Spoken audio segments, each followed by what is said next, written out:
Hi folks, I'm Luke Clayton. I'm Jeff Rice. And I'm Larry Weissoon, and welcome to A Sportsman's Life. Well folks, I want to welcome you to another episode of A Sportsman's Life. Coming to you from East Texas. We are on a creek on Lake Fork, and I was very fortunate enough to get my father from Arizona here. We flew out, got him, and flew him back so he could partake in a little outdoor adventure. So we've got the trot line set, and it looks like there's some movement over there. So I slipped into the canoe, or the John boat here, and I am going to go check that real quick. But stick with us, folks. We've got a great show coming. I know Luke was out earlier this week solo hunting for a hog, and had some pretty exciting action there. So we'll be bringing to you later on in the show. So stay tuned, folks, for another fun and exciting adventure here on A Sportsman's Life. Well, friends, you might be able to see this. The trot line is definitely moving, so we're going to get underneath it here and see what we've got on this thing. So I believe we've got something on here. Oh, I can feel it. Yeah, there's something on there pulling, so we're going to go check it out and see what we've got. Hopefully a big old catfish right here. Oh yeah, there's one right there. Well, folks, I'm going to put the camera down. I'm going to try to get these guys off. So like we're going to be in for a catfish fry. Nice. Look at that. All right, let me get him off and we'll go see what else is on here. Well, folks, we've got 1, 2, 3, 4 bullhead and 3 channel cats, so that will work. That is a fish fry right there, my friends. All right, check on Dad. Let's see what he's got going on. Yeah, he's still fishing over there, so having a big time. All right, we'll be back here on A Sportsman's Life. Folks, we're back on an adventure here with my father. We are catfishing, and then we're going to be hog hunting. So, got Dad out here. Just glad to have him here. You get these hunts in when you can get these hunts in with the guy that taught me how to do it. Right there. All right. Looks like Richard's manning the pole. We are using cane poles for fishing, so folks, if you haven't done that, you know, that's kind of a old school thing if you want to call it that, but you know what, it's a heck of a lot of fun, so got to get out there and give it a try. All right, gotta go hydrate, so I brought some waters down for Dad and I, and gonna have a bottle of water, and then we're gonna, I guess, wrap up fishing here shortly, because we're gonna get gear up and we are gonna go sit in the blind tonight, and hopefully with any luck Dad will get on a hog. So stay tuned. Having a great time here on A Sportsman's Life.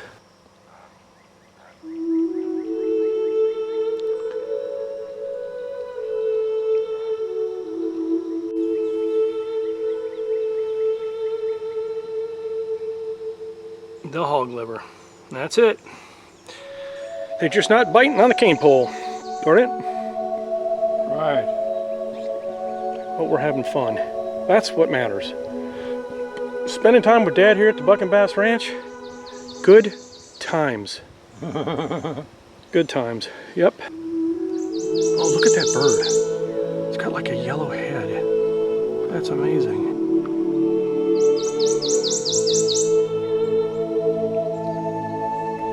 What a gorgeous bird. That's unreal. Getting out here and doing this stuff, folks, you can't beat it. You know, if you don't catch fish, you see pretty things like this. That is amazing. Well, we're getting ready to go hunt, Dad and I. Fish were cooperating on the trot line. They weren't cooperating so much on the cane pole, but Dad and I sure had fun. That bird is so cool. Yes, we did. All right, folks, we'll be back on Sportsman's Life.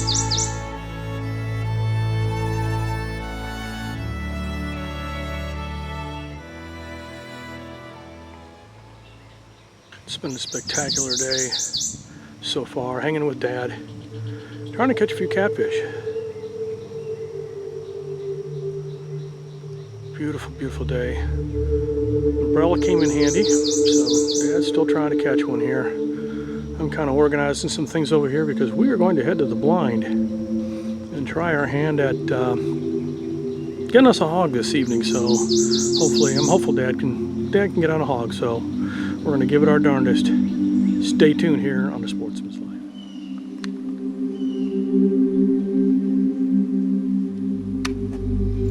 There you go.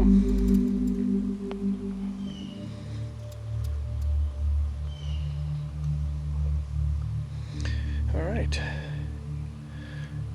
One more and we'll be ready to go.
Safety. Yeah. It's already cocked. Remember just to lift up on that when you pull the trigger. That's all there is to it. Try just with this. What's that? Just lift. Yeah, lift. Yeah, you have to lift that. Just push that forward, right, and then lift up on here in order for it to shoot. That's a safety. That's a safety. That's your trigger. And then this will be red. Then, yeah, if you push it forward. Yeah, I'll help you get it. We'll get it. Well, folks, we are sitting out in the blind.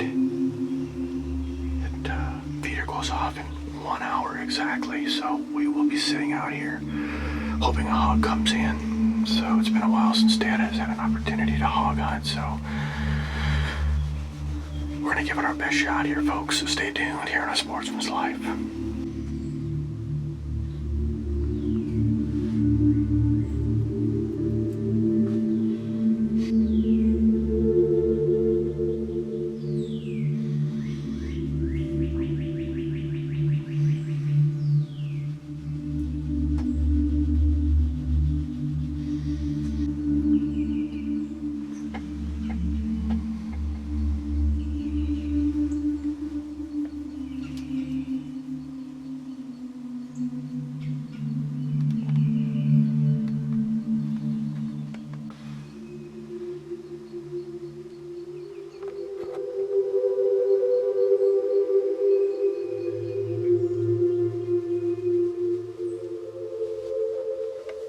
Friends, welcome back.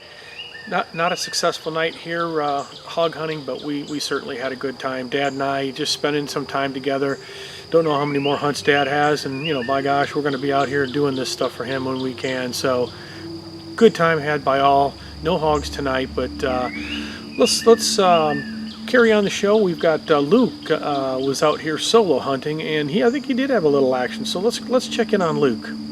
Well, hello, my friends. It's your old buddy Luke Clayton, and we're about to embark on a silent movie. I'm up here at camp down at my buddy Jeff's place, and Jeff's not with me today, so I'm going to be hunting hogs solo about probably a quarter of a mile from here down in the bottoms. And I have my what's the old saying, do as I say, not as I do, or whatever. Not sure how that goes. This is a little 223, and when people ask me what caliber that I recommend for hunting hogs, it's not a 223, but I have a Wraith by sight mark mounted on this, and I don't think I've lost a hog with it yet. Killed a bunch of hogs with this little rig. Got a little battery pack hooked up and plug it in, so I don't have to worry about power when I'm hunting. But I hunt hogs a little differently. I'm shooting hogs that are eating corn at 50 to 100 yards. So the Wraith does a great job out to 150 yards, but I pick the shots. I always shoot them right behind the ear. I mean, like I say, I'm not shooting running hogs, I'm shooting stationary hogs, and I can pick my shots. So I like this rig because I hunt hogs for meat mostly, and a little 223, hit them right there, they're down, you don't have to track them.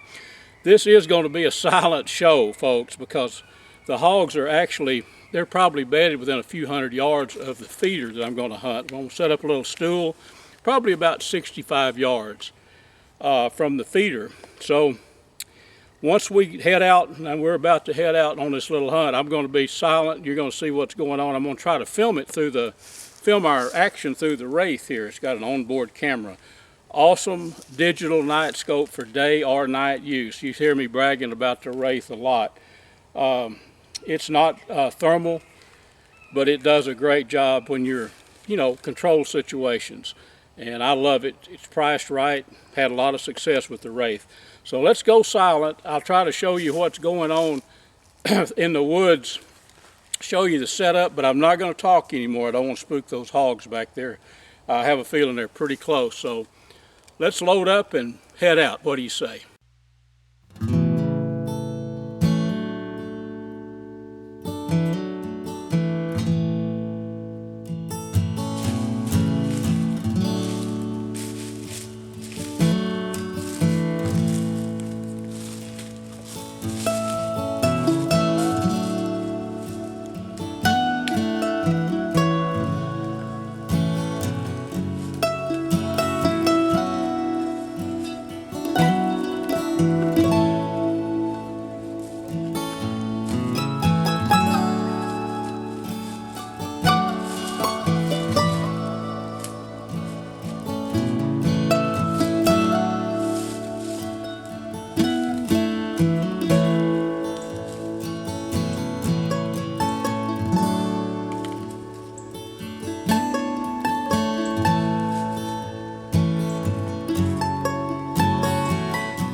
Well, folks, I hope that we caught that shot through the camera on the Wraith right there. That hog is probably about 65 yards, but it's going to be a great eater. Looks like maybe a 125-pound hog. You don't know if it's a boar or a sow, but a little 223, and this Wraith, again, performed flawlessly. I don't know how many hogs I shot with the Wraith, but I do hope that the video of the shot comes out good. I think it did through our Wraith. Let's go down there and check it out. I've got some work to do, folks. I need to get in there, and we've probably got, probably an hour and a half before dark, so I should have plenty of time to put that meat in the cooler. So let's go check out that hog. What do you say? Oh yes, folks. Probably about 110 pound, maybe 100 pound, maybe a 90 pound. I'm not real good at judging the weight on hogs, but a young boar, he's going to make some really, really good eating, I guarantee you. Drag him out of this mud hole here and get him back up here and we'll take care of him, turn him into some pork. Going to make some great eating, folks. Well, friends, we have the trophy boar back to camp. And this little hog, I don't know, 90 pounds, 104 pounds, I don't know, somewhere around there. I was talking to you about shot placement though. Little 223 is an absolute hammer. I hope you can make out the shot filmed through the wraith. But there's our shot placement right there. Right there. They don't run, folks, when they hit here. So when people ask me what caliber, the bigger the better if you're just going to shoot at a hog. But if you can shoot at one within range, close range, and know your rifle, 223 is an excellent little caliber. Had this hog weighed 250 pounds, that shot right there would have dropped him in his place. So old Luke is going to go to work. Turn this rascal into some good ham and sausage. Thanks for being with me today, folks. I've enjoyed this to no end. What was your name again? Mr. John Wilson with Double Nickle Taxidermy. Tell me about axes, antlers, particularly in velvet, or any other antlers in velvet. Sure. How do they get them to you so that they Right. can be properly done to show actually what they look like? Sure. Well, antlers in velvet come in a couple of different varieties. You get the soft velvet like these, where the tips are real bulbous. There's a lot of blood and soft material in there. And then you get the antlers that are a little more further along in their development, like this one here. And you treat those a little differently. First and foremost, just like the cape and the hide, you want to make sure it stays cool and as dry as possible. I tell people to treat your animal, your trophy, like you would a steak you're going to eat that night. You want to keep it cool. If the temperature starts getting a little questionable, you probably want to add ice to it or turn the cooler down a little bit. So just keep them cool if you can. I know they're big. It's hard to keep them in an ice chest. If you can't do that, get to a taxidermist as soon as you can and get them frozen or chilled. Because like I said, there's blood up underneath all this stuff. And if you don't cure that, it'll start to rot and you'll know about it pretty quickly and the velvet will slip off. So we typically, to preserve them in velvet, we'll have them freeze dried when they're real soft like this. That's the best option. There are some other avenues. Some people inject different formulas up into the velvet, between the velvet and the skin of the antler, or of the velvet. And that will generally push out the blood and all the nasty stuff and leave underneath the preservative. That's kind of tricky because if you don't get it all, then the velvet's going to slip and start smelling. So the best option is going to be to have them freeze dried. If not, you can buy kits and do it yourself, but you just need to make sure you do it thoroughly. John, what's the best way to get in touch with you? You can get us. Our website's doublenickeltaxidermy.com. We have Facebook, Instagram. Call us at the shop, 830-237-9481. Thank you very much. Thank you. Folks, I hope you've enjoyed our show. Have we had a good time today, guys, or what? Always. Always fun. We never know what we're going to do. We're never scripted. We stumble and bumble, but by golly, it's fun. You know, we have a ball. It truly is, and amazingly, we learn something along the way. Sometimes we learn something about what we're doing in terms of hunting and fishing in the outdoors. Sometimes we learn a little bit about ourselves as well, too. So For sure. y'all join us again next week right here on The Sportsman's Life. And a special thanks to these fine sponsors: Air Force Air Guns, B&B Charcoal, Dallas Safari Club, Hornady, Pyramid Air, Nielsen Specialty Ammo, Sightmark, Smokin' Tex, Snap Block Hunting Blinds, Texas Raised Hunting Products, and Striper Express.